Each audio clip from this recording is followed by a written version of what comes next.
PSC के through उसके अंदर जो अंग्रेजी का पोर्शन है क्या क्या चीज़ें हैं वो मैं आपको बता देता हूँ। देखें, सबसे पहले तो हमें पता हो टाइप्स ऑफ सेंटेंस। ये इसी के अंदर जो है वो टाइप्स भी आ जाती हैं, काइंड्स भी आ जाती हैं। तो शुरू में हमें ये आइडिया होना चाहिए कि सेंटेंसेस क्या होते हैं, उनकी टाइप्स क्या हैं, उनकी काइंड्स क्या हैं। उसके बाद फ्रेज एंड इट्स टाइप्स। जी, ये भी हमें पता हो कि फ्रेज क्या होती है और इसकी कौन कौन सी टाइप्स हैं, क्योंकि इसके ऊपर भी एमसीक्यूज बने हुए हैं। वो एक सेंटेंस आता है, उसमें कुछ पोर्शन जो है ग्रुप ऑफ वर्ड्स उससे अंडरलाइन किया होता है और वो पूछा जाता है कि ये फ्रेज है, ये क्लॉज है, या फिर फ्रेज की टाइप, ये प्रेपोजिशनल फ्रेज है, ये इन्फिनेटिव फ्रेज है, ये वर्बल फ्रेज है, ये एडवर्ब फ्रेज है, कौन सी। तो ये टाइप्स हमें पता होनी चाहिए।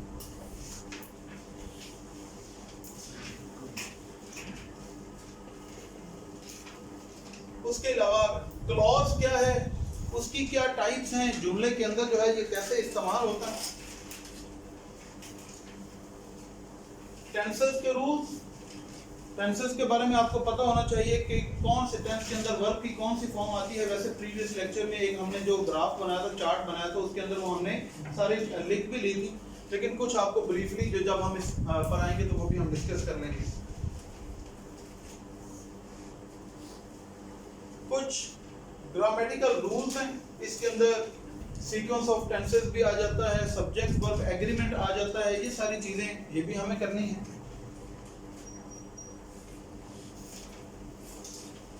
Change of voice,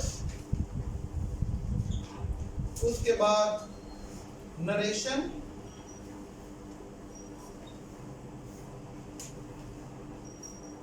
parts of speech, conditional sentences,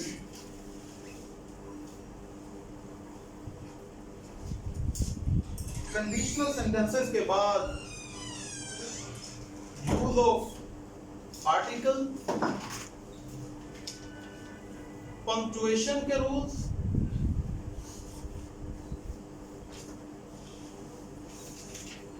use of preposition,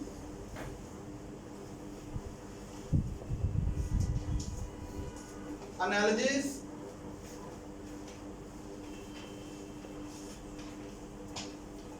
one word substitution,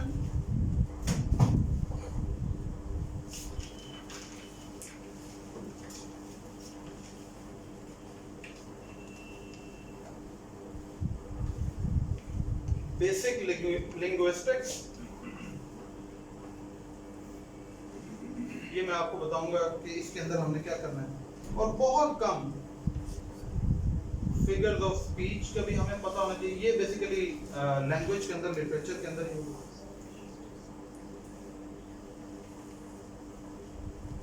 idiomatic phrases,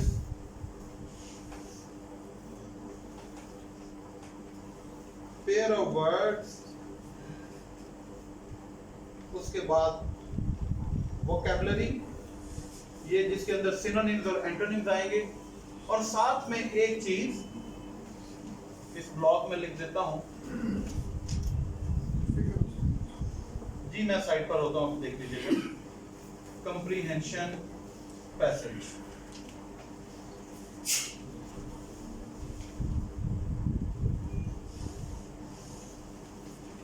ये चीजें हैं जो कंपोजिशन के अंदर, और कंप्रीहेंशन चूंकि अलग पोर्शन है तो उसका वो पैसेज आएगा, उसकी भी हम टेक्निक सीखेंगे। हमारा जो फोकस होना चाहिए वो इन चीज़ों के ऊपर कि हमने इन सब चीज़ों को समझना है। अब ये आप अपने पास एक अलग से रजिस्टर बना लें, जो भी बना लें, लेकिन ये आपके पास पेज होगा, एक लिस्ट बनी होगी, आपको पता होगा कि कौन कौन से टॉपिक्स हमने कवर कर लिए। अगर जब आप ये अभी अपनी लिस्ट बना लेंगे तो आपको पता चलेगा कि जैसा कि चेंज ऑफ वॉइस के ऊपर जो है वो हम काम कर चुके हैं। उसके अलावा और किस चीज़ पर हमने काम किया है, कंडीशनल सेंटेंसेस। ये हमारे दो टॉपिक्स जो हैं ये तो हमने कंप्लीट कर लिए जी। हाँ, वो पंक्चुएशन के ऊपर एक्चुअली इस सेशन से पहले हमने सीजे के सेशन में काम किया था, लेकिन अभी कुछ मैं जो है वो आपको दोबारा से करवाऊंगा पंक्चुएशन से रिलेटेड जो भी काम है। अब हमने मैं कोशिश करूंगा कि इसी ऑर्डर को हम फॉलो करते जाएं ताकि हमें भी अंदाज़ा रहे। तो हमारे पास सबसे पहले जो है वो टाइप्स ऑफ सेंटेंसेस, इसको आज हम देखेंगे, समझेंगे कि सेंटेंस क्या होता है, उसके पार्ट्स, क्योंकि वो समटाइम ये भी पूछ लेता है कि प्रेडिकेटिव क्या है, सब्जेक्टिव, तो पार्ट भी आपको बता दूंगा। फिर उसके हम टाइप्स देखेंगे उसके स्ट्रक्चर के हवाले से कि सिंपल क्या है, कंपाउंड है, कॉम्प्लेक्स है, कॉम्प्लेक्स कंपाउंड सेंटेंस क्या होते हैं जिसे हम मल्टीपल सेंटेंस भी कहते हैं। फिर उसकी काइंड्स देख लेंगे कि ये डेक्लरेटिव है, डेक्लरेटिव के अंदर ये अफर्मेटिव है, नेगेटिव है, इंट्रोगेटिव है। उसके बाद हम देख लेंगे कि ये हमारे पास कोई इम्पेरेटिव सेंटेंस है, कोई एक्सक्लेमेटरी होते हैं, कोई ऑप्टेटिव होते हैं, वो ये इसकी काइंड्स होंगी। तो आज के लेक्चर के अंदर जो हम पढ़ने जा रहे हैं वो ये है। जब मैं सेंटेंस लिख रहा हूँगा कोई, तो कोशिश करूँगा कि थोड़ा सा आपको फ्रेज के बारे में भी ब्रीफली आज बता दूँ, अदरवाइज जो फ्रेज के ऊपर फुल फ्लेज लेक्चर होगा वो कल होगा, जिसमें हम इसकी टाइप्स भी डिस्कस करेंगे। ये कर लिया जी आप लोगों ने नोट सब ने? चलो मैं इसको अभी रेज करने जा रहा हूँ। इसके अंदर देखिएगा कि जो इडियोमेटिक फ्रेजेस हैं, जो पेयर ऑफ वर्ड्स हैं, जो वोकैबुलरी है, इससे रिलेटेड जो है वो मटेरियल मैं आपके साथ शेयर करूंगा। एक फोल्डर भी सामने रखवाऊंगा इंशाल्लाह आज या कल में, जिसके अंदर वोकैबुलरी से रिलेटेड वो चीज़ें हैं, इडियम्स वगैरह भी उसके अंदर हैं, तो आप वहाँ से भी पढ़ सकते हैं। कुछ आपको जो है वो सॉफ्ट कॉपी में चीज़ें भेजूंगा, वहाँ से प्रिपेयर कर सकते हैं। अगर आप कहीं से मटेरियल खुद से आपको एक्सेस मिलती है, वहाँ से प्रिपेयर करें, लेकिन ये काम आपके एंड पे है कि लेकिन इसकी आप एक रूटीन बना लीजिएगा कि फॉर एग्जांपल रोज़ाना आपने अपनी हैबिट बना लेनी है कि 10, 15, 20 जितने भी आप इडियम्स पढ़ सकते हैं, जितने भी आप पेयर ऑफ वर्ड्स पढ़ सकते हैं, और जितनी भी आप वोकैबुलरी कर सकते हैं, उनके सिनोनिम्स देख लें, उनके एंटोनिम्स देख लें। लेकिन ये आपके एंड पे होगा, मैं तो आपको यहाँ पर क्लास में नहीं खड़ा होकर बता सकता कि इसका ये सिनोनिम है, इसको ये सिनोनिम है, वो आपने खुद ही करते जाना है। लेकिन जो हमारे टेस्ट होंगे उनके अंदर ये चीज़ें इंक्लूडेड होंगी, वो आपने खुद ही पढ़ेंगी। चलें जी देखें, अब हम शुरू करते हैं सेंटेंस। तो बहुत ब्रीफली, अगरचे कि ये हमारे डायरेक्टली रेलिवेंट नहीं है, लेकिन हमें पता होना चाहिए कि सेंटेंस की डेफिनेशन क्या होती है। जब आप वर्ड बोलते हैं सेंटेंस, तो क्या होता है सेंटेंस? ग्रुप ऑफ वर्ड्स जी बिल्कुल सही। तो ये तो हमें पता चल गया, बिल्कुल सही।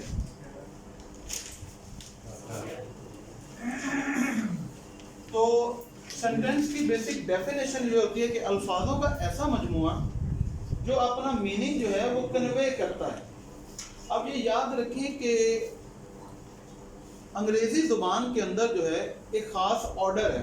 ये शायद मैं पहले भी एक लेक्चर के अंदर आपके साथ डिस्कस कर चुका हूँ कि हमारे पास देखिए 2-3 तरह की चीज़ें होती हैं। सब्जेक्ट है, वर्ब है और ऑब्जेक्ट है। सब्जेक्ट होता है डोयर, जो काम करने वाला होता है। वर्ब होता है एक्शन, और ऑब्जेक्ट होता है रिसीवर या बेरर, जो उस एक्शन को बियर करता है, जो उस एक्शन को रिसीव करता है।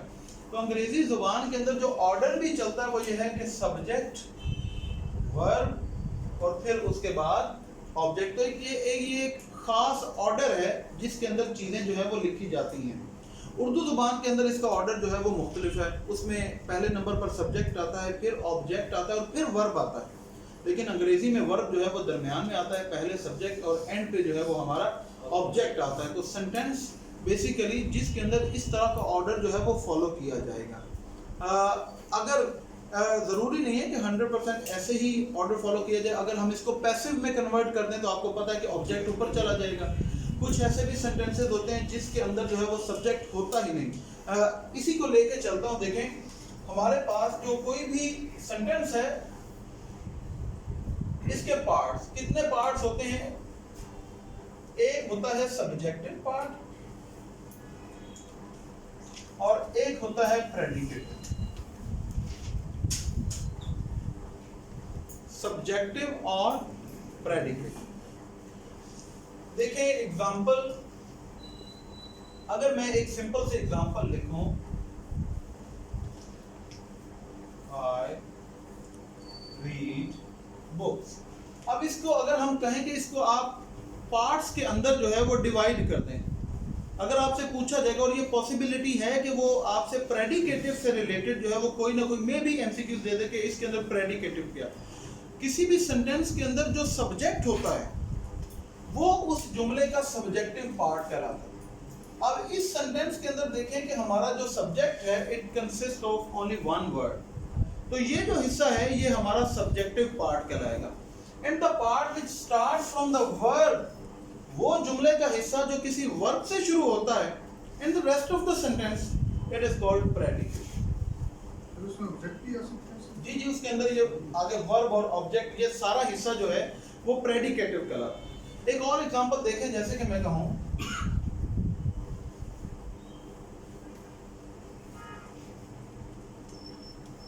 The top of the mountain high and mighty,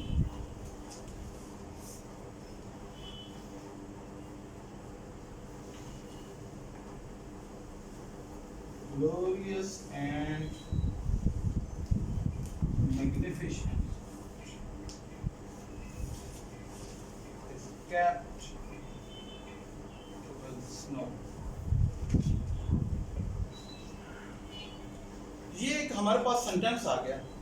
अगर इसमें हमने अब फाइंड आउट करना है कि हमारा सब्जेक्टिव पार्ट क्या है और हमारा प्रेडिकेटिव पार्ट क्या है, तो इसमें देखें कि हमारा जो सब्जेक्ट है top of the mountain,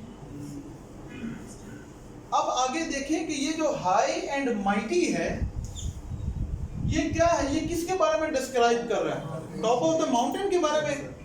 glorious and magnificent ये किसको डिस्क्राइब कर रहा है? टॉप ऑफ द माउंटेन को। हमारा जो वर्ब है, हेल्पिंग वर्ब या मेन वर्ब, वो कहां से स्टार्ट हो रहा है? तो इस सेंटेंस के अंदर ये जो हमारा पार्ट है ये सब्जेक्टिव पार्ट है। सब्जेक्टिव पार्ट मानी कि जुमले का वो हिस्सा which consists of a subject, या फिर वो information that is directly related to the subject, क्योंकि ये सब्जेक्ट के बारे में ही डिस्क्राइब कर रही है, तो ये हिस्सा हमारा सब्जेक्टिव पार्ट कहलाता है। और जहां से हमारा जो है वो वर्ब स्टार्ट होता है वो जुमले का हिस्सा हमारा क्या कहलाता है? प्रेडिकेटिव। यानी कि हमेशा वर्ब के वर्ब के साथ वर्ब के साथ जो जुड़ा हुआ जुमले का हिस्सा होता है वो प्रेडिकेटिव कहलाता है। ये क्वाइट सिंपल है। आई होप कि अब आपको ये चीज ज़हन में रहेगी कि सब्जेक्टिव पार्ट क्या होता है और प्रेडिकेटिव। प्रेडिकेटिव हमेशा वर्ब वाला हिस्सा होता है, वर्ब और उसके साथ जो बाकी हमारा सेंटेंस जुड़ा होता है। तो अगर कोई आपसे पूछे कि सेंटेंस के कितने पार्ट्स होते हैं, चाहे वो एक दो वर्ड्स के ऊपर सेंटेंस है, चाहे वो 20 वर्ड्स का सेंटेंस है, उसके हमेशा दो ही पार्ट्स आप निकाल सकते हैं, एक सब्जेक्टिव पार्ट और एक प्रेडिकेटिव पार्ट। अब हमारे पास एक क्वेश्चन जहन में उठ सकता है कि क्या तमाम सेंटेंसेस के अंदर ये सब्जेक्ट, ये वर्ब और ये ऑब्जेक्ट मौजूद होता है क्या? यस, बिल्कुल सही। देखें, हर जो सेंटेंस है जरूरी नहीं कि उसके अंदर ये तीनों चीजें जो हैं वो मौजूद हों। एग्जांपल देखें, मैं कहूं जैसा कल भी हमने कहा ओपन द डोर, दरवाजा खोलो। अब इस जुमले के अंदर दरवाजा खोलने वाला कौन है? मैं कह रहा हूं ओपन द डोर, इसमें एक्शन क्या हो रहा है? ओपनिंग का। इसमें बेरर कौन है? ये एक्शन किसने रिसीव करना है? The door. तो इसका मतलब है कि इसके अंदर वर्ब है, ऑब्जेक्ट है, लेकिन इस सेंटेंस के अंदर हमारे पास सब्जेक्ट नहीं है। जो इंपेरेटिव सेंटेंस, इट मींस कि sentences can be formed without subject. एक और चीज जिसे हम कहते हैं ऑब्जेक्ट, जो बेरर होता है, जो रिसीवर होता है। फॉर एग्जांपल देखिए, अगर मैं कहूं she laughed, वो wept, he played, वो हंसी। अब इसके अंदर हंसने वाला कौन है? ये एक्शन कर कौन रहा है? डूअर कौन है? एक्शन क्या है? अब इस एक्शन को रिसीव कौन कर रहा है? इसको बेर कौन कर रहा है?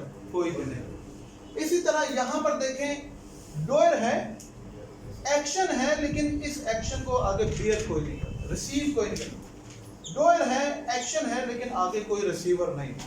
तो इसका मतलब है कि sentences can be formed without object as well.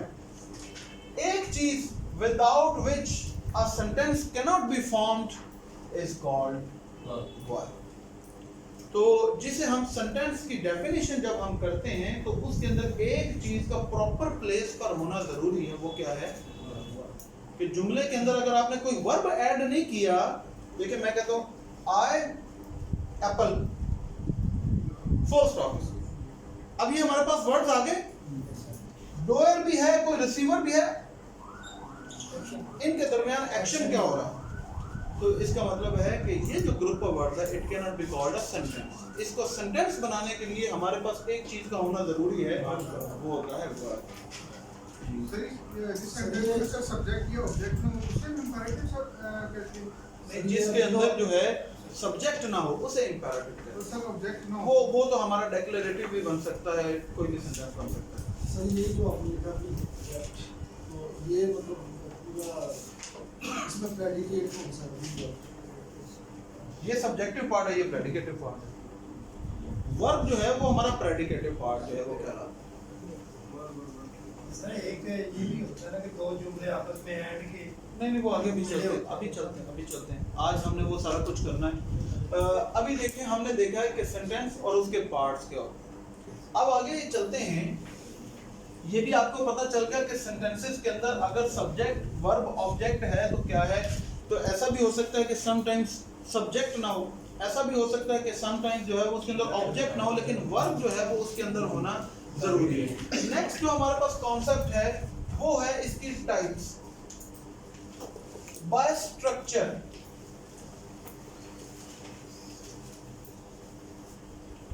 Structure के लिहाज से, साख के लिहाज से सेंटेंसेस की कितनी टाइप्स होती हैं। जैसे देखिए ये हमारे पास सामने हम बिल्डिंग्स देखें तो हर बिल्डिंग का एक अपना ही स्ट्रक्चर होगा। इसी तरह अंग्रेजी जुबान के अंदर जो जुमले बनाए जाते हैं, जो लिखे जाते हैं, उनका भी अपना एक स्ट्रक्चर होता है। तो इसका मतलब है कि हम डिफरेंट स्ट्रक्चर्स के अंदर अपनी बात जो है वो एक्सप्रेस कर सकते हैं। जो इसका सबसे पहला स्ट्रक्चर है उसे हम कहते हैं सिंपल स्ट्रक्चर या सिंपल सेंटेंस। सिंपल सेंटेंस क्या होता है? ये बेसिकली होता है कि वन इंडिपेंडेंट क्लॉज।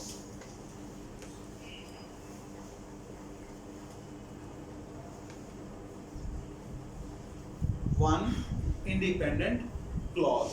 अब अगर आज ये आप लिखेंगे तो हो सकता है कि आपके किसी जहन में ये सवाल है कि क्लॉज क्या होती है या इंडिपेंडेंट क्लॉज क्या होती है। और आई थिंक ये भी हम शायद कहीं ना कहीं डिस्कस कर चुके हैं। जो आपको मैंने बताया था कि clause basically part of a bigger sentence है। उसके इंडिपेंडेंट क्लॉज वो होती है जो अपना मीनिंग कन्वे करती है, जिसे अपनी बात जो है वो पूरी अपना मीनिंग समझाने के लिए किसी और की जरूरत नहीं होती। तो जो एक ऐसा सेंटेंस जिसके अंदर एक एक्टिविटी हो रही है वो सिंपल सेंटेंस है, एक इंडिपेंडेंट क्लॉज है, उसे हम कहते हैं कि ये हमारा सिंपल स्ट्रक्चर है। लेट्स से कि देखें, जैसे मैं कहूं I wake up in the morning, full stop, I run for an hour, full stop, I do some chores, then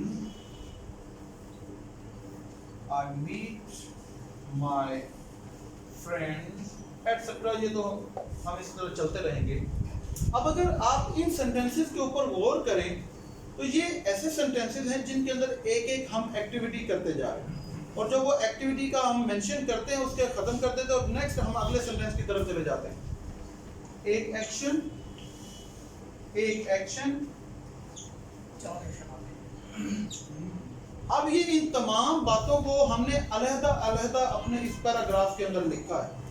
तो जब हम सेंटेंसेस को इस सूरत में लिखते हैं कि हम सिर्फ एक सेंटेंस के अंदर एक एक्टिविटी मेंशन कर रहे हैं, एक ही बात कर रहे हैं और फिर अगले सेंटेंस में अगली बात करते हैं, इसे हम कहते हैं कि ये हमारा सिंपल स्ट्रक्चर, ये सिंपल सेंटेंस है।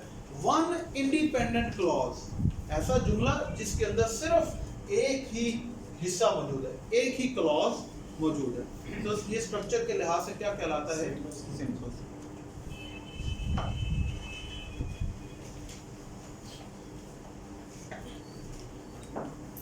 दूसरी इसकी टाइप है जिसे हम कहते हैं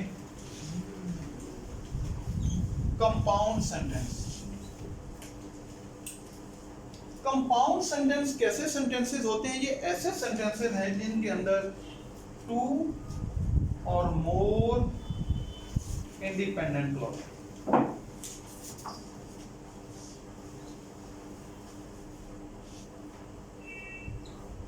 ऐसे सेंटेंसेस जिनके अंदर कम से कम दो या फिर दो से ज्यादा सिर्फ और सिर्फ इंडिपेंडेंट क्लॉजेस हों। क्लॉजेस दो तरह के ना, इंडिपेंडेंट और डिपेंडेंट। तो ऐसा जुमला जिसमें सिर्फ इंडिपेंडेंट क्लॉजेस हैं उनको हम क्या कहते हैं? Compound sentence. अब ये हम कैसे फाइंड आउट कर सकते हैं? इसके लिए एक बड़ा अच्छा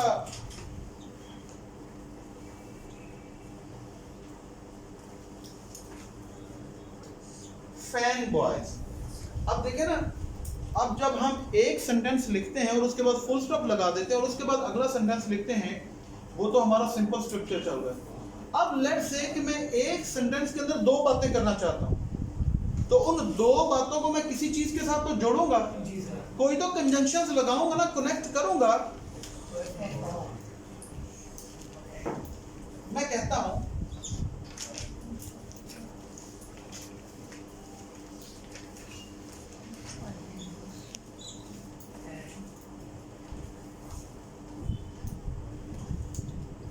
अभी और भी आपको एग्जांपल करवाता हूं।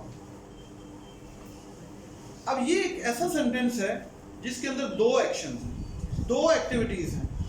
एक है ये एक्टिविटी और एक है ये एक्टिविटी। अब इन दो बातों को मैंने कनेक्ट कर दिया है, एक सेंटेंस के अंदर लिख दिया और इनको मैंने कनेक्ट किसके साथ किया है? एंड के साथ। अगर मैं यहाँ पर ये एंड काट दूं और मैं फुल स्टॉप लगा दूं तो इसका मतलब है ये सिंपल स्ट्रक्चर बन गया। और अगर इसको मैं खत्म करके यहाँ पर एंड लगा दिया है तो इसका मतलब है कि दोनों बातें अलग अलग भी लिखी जा सकती हैं, दोनों इंडिपेंडेंट क्लॉजेज है, दोनों अलग अलग अपना मीनिंग कन्वे कर सकती हैं। तो फिर इस स्ट्रक्चर को क्या कहते हैं? Compound sentence. अब ये जो बेसिकली एंड है इसे हम कहते हैं कंजंक्शन। अब ये कंजंक्शन जो है ये दो तरह की होती हैं, एक होती है कोऑर्डिनेटिंग कंजंक्शन और एक होती है सबऑर्डिनेटिंग कंजंक्शन। जो कंपाउंड सेंटेंस हैं इनके साथ हमेशा कोऑर्डिनेटिंग, क्योंकि जी थैंक यू, इसके साथ हमेशा जो है वो कोऑर्डिनेटिंग कंजंक्शन आती है, जो कोऑर्डिनेट कर रही, जो लिंक असल में डेवलप कर रही होती है। अब ये कोऑर्डिनेटिंग कंजंक्शंस कौन कौन सी हैं, उसके लिए हमने यहाँ पर एक समझे कि कुलिया लगा दिया है फैन बॉयज का। फैन बॉयज से मैं आपको समझाता हूँ कि ये कौन कौन सी कंजंक्शन है। जी नहीं, नॉर तो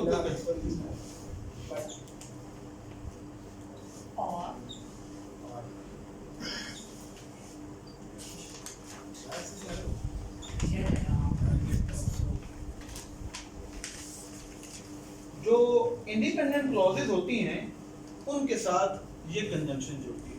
अब आपके लिए ये फाइंड आउट करना, अगर वो पेपर के अंदर ऐसा सेंटेंस दे देता है और वो आपसे पूछता है कि बताएं ये कंपाउंड सेंटेंस है कि ये कॉम्प्लेक्स सेंटेंस है, यहां तक आपको पता चल जाएगा कि अगर तो वो सेंटेंस इन कंजंक्शंस के साथ जुड़ा हुआ है तो वो एक कंपाउंड सेंटेंस।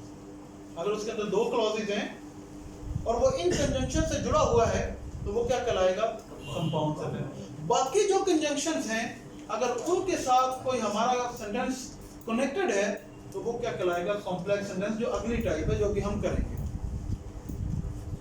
ये बेटा आपने नोट कर लिया सबने? हाँ, ये देखें ना, ये इसीलिए लिखा ना कंपाउंड सेंटेंस में कौन सी कंजंक्शन यूज होती है? ये वाली। हाँ जी, ये कोऑर्डिनेटिंग होती है। दूसरी कौन सी है? सबऑर्डिनेटिंग। जो जैसे देखो डिपेंडेंट क्लॉज को हम क्या कहते हैं? सबऑर्डिनेट क्लॉज कहते हैं। तो डिपेंडेंट क्लॉज के साथ जो कंजंक्शन भी जुड़ती है वो भी सबऑर्डिनेटिंग हो जाती है। सर जैसे आपने अभी एक सेंटेंस में पढ़ा है, book and I way my parents, इसमें सब्जेक्टिव और प्रेडिकेटिव दो है ना, अब दोनों पार्ट के अलग अलग होंगे ना, जाहिर है ऑफ कोर्स। देखिए आई रीड बुक्स, इसके अंदर आई सब्जेक्टिव रीड बुक्स, उसके बाद नेक्स्ट जो पोर्शन है उसका सब्जेक्टिव पार्ट अलग हो, क्योंकि हर क्लॉज जो है, जब हम क्लॉज करेंगे आपको पता चलेगा, हर क्लॉज का अपना सब्जेक्टिव और अपना प्रेडिकेटिव होता है, चाहे वो इंडिपेंडेंट हो चाहे वो डिपेंडेंट हो। एंड किधर जाएगा? तो एंड तो कंजंक्शन है ना भाई, वो तो उसकी कंजंक्शन है। चले नेक्स्ट चलते हैं जी। तीसरा जो हमारा स्ट्रक्चर है इसे हम कहते हैं कॉम्प्लेक्स सेंटेंस। कॉम्प्लेक्स सेंटेंस जो है ये एक ऐसा सेंटेंस होता है जिसके अंदर वन इंडिपेंडेंट प्लस वन और मोर dependent clause.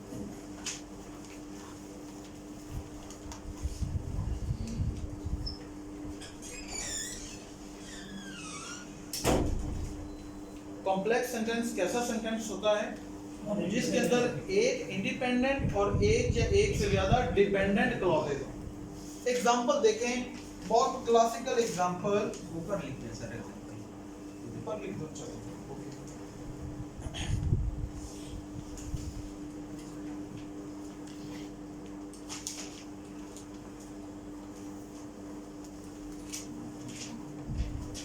The patient had died before the doctor came.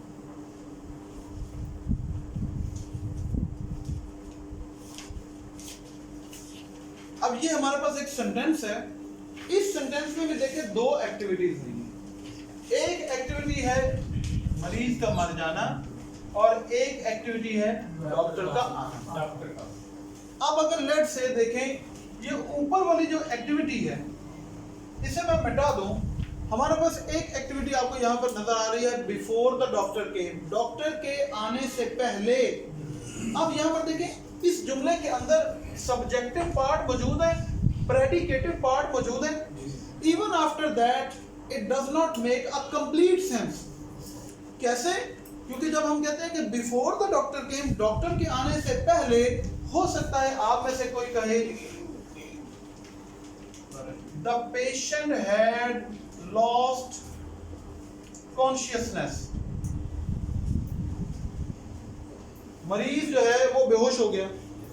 हो सकता है आप जी, अब देखें ना, अब हमें पता चला कि डॉक्टर के आने से पहले क्या हो सकता है आप में से कोई कहे before the doctor came it had started raining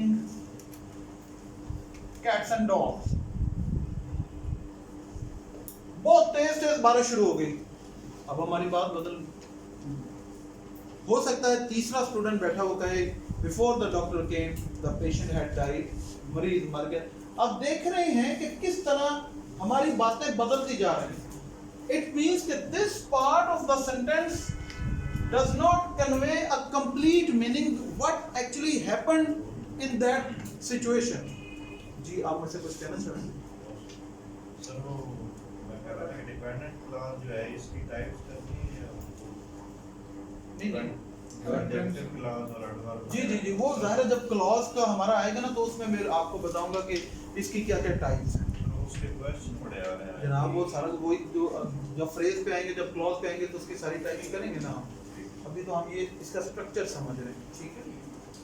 alright, अब ये देखिए कि इट मींस कि ये जो पोर्शन है ये हमारा कंप्लीट सेंस कन्वे नहीं कर रहा, इसको कंप्लीट करता है ये वाला पोर्शन, ये वाला पोर्शन।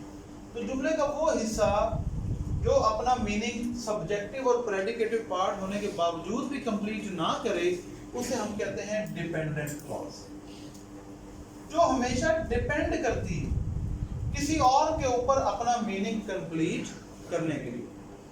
तो ऐसे जुमले को हम क्या कहते हैं? कॉम्प्लेक्स। चौथे नंबर पर सही है, बहुत फेमस ये सेंटेंस आप बोल रहे हैं सर। अगर फॉर एग्जांपल इस तरह पूरा एक्सपीरियंस टाइप आ रहा है, the patient had died before the doctor came, या before the doctor came, the patient had died. नहीं, इसमें बेटा कोई फर्क नहीं। अच्छा चले जी, इन्होंने ये क्वेश्चन पूछा है कि जो आपने ये सेंटेंस लिखा है, अगर इसके अंदर एक इंडिपेंडेंट है और एक डिपेंडेंट है, तो अगर इंडिपेंडेंट क्लॉज पहले लिखी हो, the patient had died before the doctor केम, क्या ये सेंटेंस ठीक है? या फिर अगर डिपेंडेंट क्लॉज पहले लिख लें, before the doctor came the patient had died. अगर डिपेंडेंट क्लॉज जुमले में पहले आ जाती है तो डिपेंडेंट क्लॉज के बाद हमेशा हमें कॉमा लगाना पड़ता है। ये सेंटेंस ऐसे हो जाएगा, before the doctor came comma the patient had died. अगर हम डिपेंडेंट क्लॉज जुमले में बाद में लिखते हैं फिर हमें कॉमा लगाने की जरूरत नहीं पड़ती। तो सिर्फ ये लिखा दोनों तरीकों से जा सकता है, इसमें एज सच कोई इशू नहीं। नेक्स्ट जो हमारी टाइप है, आप करें तो आपको नजर नहीं आ रहा?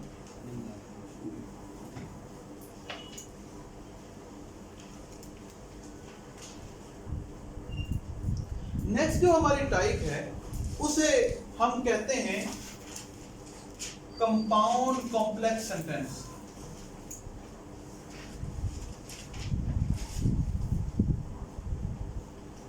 इसे मल्टीपल सेंटेंस भी कहते हैं। ये एक ऐसा सेंटेंस है, जैसे नाम से पता चल रहा है कि जो कंपाउंड भी होगा और कॉम्प्लेक्स भी होगा। इसके अंदर क्या होता है, क्योंकि देखो ना, अगर टू इंडिपेंडेंट होंगी तो वो कंपाउंड बनेगा। टू से अगर कम है फिर तो वो कंपाउंड बन ही नहीं सकता। तो टू इंडिपेंडेंट प्लस वन और मोर dependent clauses.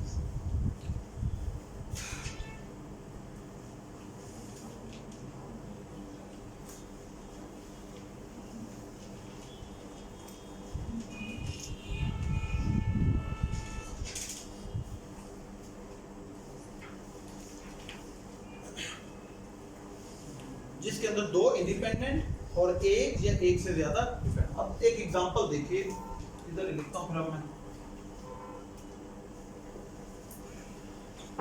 I like chocolate because it is sweet and I eat it every day.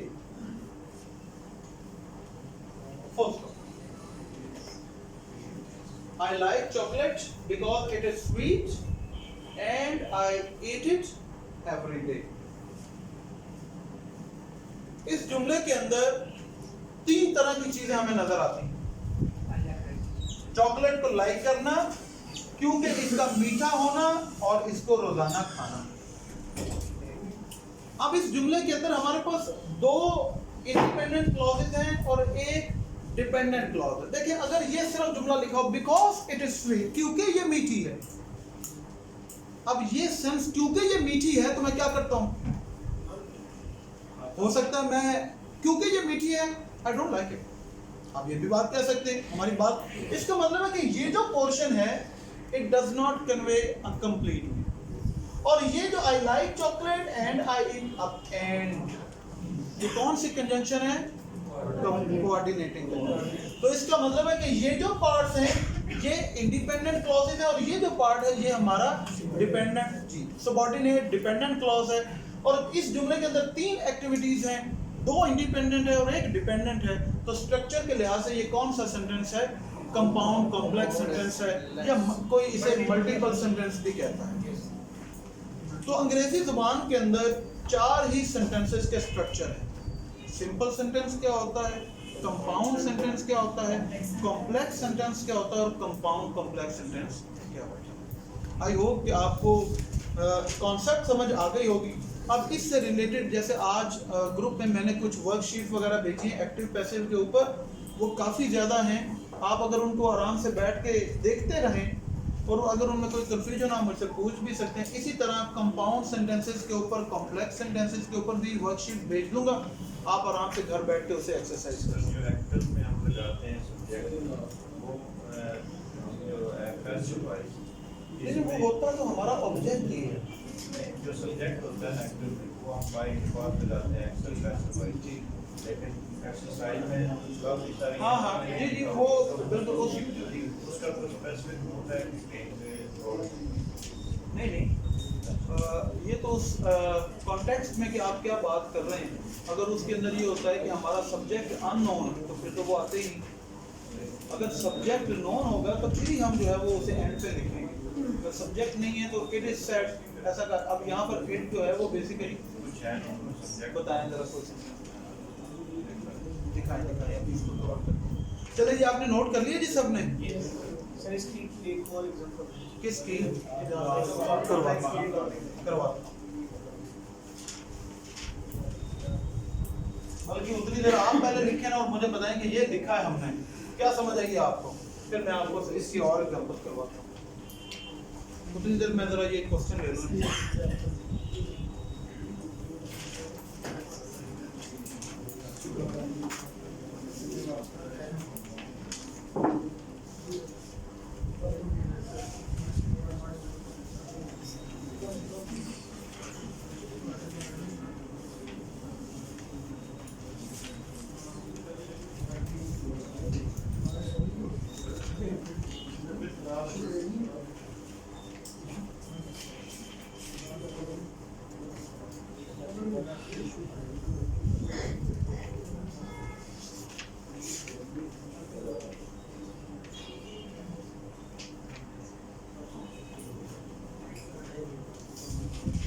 जी मिली आपको कोई सब?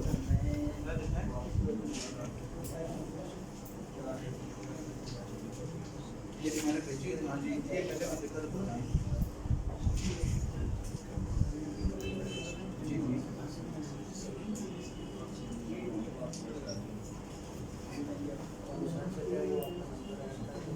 ये ना इस बिहेवियर इसके अंदर ये उसने आंसर दिया। It is up to us कि हम इस सब्जेक्ट को मेंशन करना चाहते हैं या नहीं, क्योंकि पैसिव के अंदर जो ऑब्जेक्ट है वो ज़्यादा प्रोमिनेंट हो जाता है। तो अगर आप यहाँ पर लिख भी देंगे ना तो फिर भी अब क्योंकि एक चीज़ होती है understood, his behaviour is thought of as well his behaviour is thought of very. अब कौन सोचने वाला है? उसका बिहेवियर लोग ही है ना, लोगों को ही उसका बिहेवियर, तो इसलिए उसने जो है इसको टेसिट कर दिया, साइलेंट कर दिया। तो it is up to you कि अगर इसके अंदर आप लिख भी देंगे तो फिर भी इसके अंदर कोई इशू नहीं है। मैं आपको ये जितनी भी आप एक्सरसाइजेस वगैरह देखते हैं ना, हम तो लगा देते हैं बाय मी वगैरह, तो आपको अंडरस्टूड कर दिया जाता है कि यही हमारा जो है वो सब्जेक्ट है, तो उस सब्जेक्ट को उस सेंटेंस से वो काट ही देते हैं, उसे लिखने की जरूरत ही नहीं, क्योंकि हम कहते हैं कि पैसिव सेंटेंस ऐसा है जिसके अंदर सब्जेक्ट शुड बी अननोन या सब्जेक्ट इज अननोन।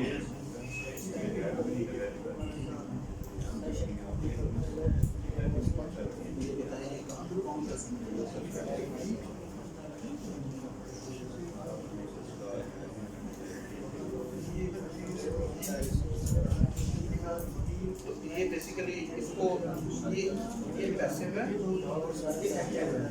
तो एक्टिव में देखें जब हमारे पास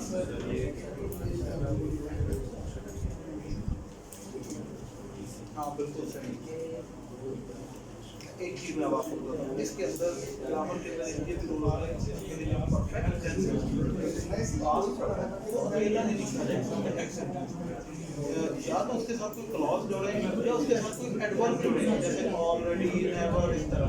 क्योंकि इसके अंदर जो है वो कोई एडवर्ब मौजूद नहीं है, तो इसलिए फिर आपने उसको जब कन्वर्ट करना होता है आपने उसको फिर इंडेफिनिट के अंदर कन्वर्ट करना होगा, क्योंकि सिंपल पास्ट परफेक्ट के अंदर नहीं लिखा जा सकता। यस, अगर यहाँ पे होता ना हैड ऑलरेडी बीन, तो फिर उसकी मजबूरी हो जाती है कि इसको वो पास्ट परफेक्ट के अंदर ही कन्वर्ट करना, क्योंकि इसके अंदर एडवर्ब नहीं है, इसलिए इसको past indefinite.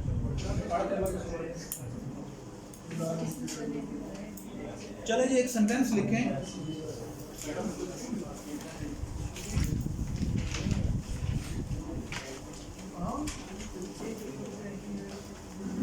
The captain jumped with joy. The captain jumped with joy. The captain jumped with joy, comma, and the fans cheered. And the fans, FANS, जो उसके फैन है, and the fans cheered, CHEERAD, तालियां बजाना, दाग देना, because he won the match. Because he won the match. अच्छा जी, ये sentence आपके सामने है, देखें ये स्ट्रक्चर के लिहाज से कौन सा सेंटेंस है, कैसे हमें पता चला? इसके अंदर दो इंडिपेंडेंट हैं और एक डिपेंडेंट है। इनमें से डिपेंडेंट कौन सा है? इसमें आप, अच्छा आपने पूछा कि इसमें डिपेंडेंट कौन सी है। डिपेंडेंट क्लॉज ढूंढने के लिए हम देखेंगे कि कंजंक्शन कहाँ पे लगी हुई। इस जुमले के अंदर दो कंजंक्शंस लगी हुई हैं, कौन कौन सी? एंड और बिकॉज। एंड कौन सी कंजंक्शन है? कोऑर्डिनेटिंग है ना, जो कंपाउंड को जोड़ती है। तो एंड के साथ जो हिस्सा जुड़ा होगा वो तो होगा इंडिपेंडेंट। फिर एंड के अलावा दूसरी कौन सी है? बिकॉज।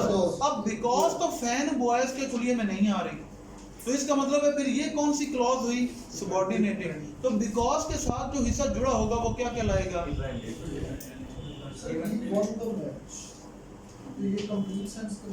उसके साथ बिकॉज जुड़ा हुआ ना, बिकॉज। अब देखे ना, because he one the match, क्योंकि उसने मैच जीता तो क्या हुआ? आगे फिर हम बताएंगे कि लोगों ने तालियां बजाई, उसने खुशी से जंप लगाए, तो तब उसकी बात कंप्लीट हुई है ना। चूंकि उसने मैच जीता, क्योंकि उसने मैच जीता तो क्या हुआ? ठीक है, तो इसलिए ऐसे तो देखो ना, जैसे अभी हमने कहा before the doctor came, doctor के आने से पहले। अब अगर हम कहें जी बिफोर काट दें तो डॉक्टर केम, ये तो सेंस कंप्लीट होगी। बेसिकली जो सबऑर्डिनेटिंग कंजंक्शंस होती है ना, दे इन्फ्लुएंस द वर्ब। उस बिकॉज ही वो, क्योंकि उसने मैच, इसमें जो एक्शन है जीतने का, उसकी वजह से क्या हुआ हमें नहीं पता। जो कोऑर्डिनेट नाम से पता चल रहा है, वो उस वर्ब को इन्फ्लुएंस नहीं करती, उसके साथ कोऑर्डिनेट करती है, उसके साथ लिंक डेवलप करती है। चले जी, आज के लिए बस इतना ही। इसके लिए वर्कशीट मैं आपको भेज दूंगा। ये देखें कितना अच्छा मुझे लगा कि जो चीज़ें मैंने भेजी हैं इन्होंने पढ़ी हैं, और इनके जहन में जो कंफ्यूजन थी वो इन्होंने पूछी। तो इसी तरह अगर आपने पढ़ी होती तो प्रॉबेबली आप भी मुझसे पूछते हैं। ये सवाल बड़े इनके वैलिड क्वेश्चन थे, दोनों का भी इनको क्लैरिटी होगी कि ऐसा क्यों हुआ होगा। तो पेपर में यही चीज़ें फ़ायदा देंगी। तो काइंडली पैसिव वॉइस के ऊपर, क्योंकि मैंने रिपीट तो नहीं करना।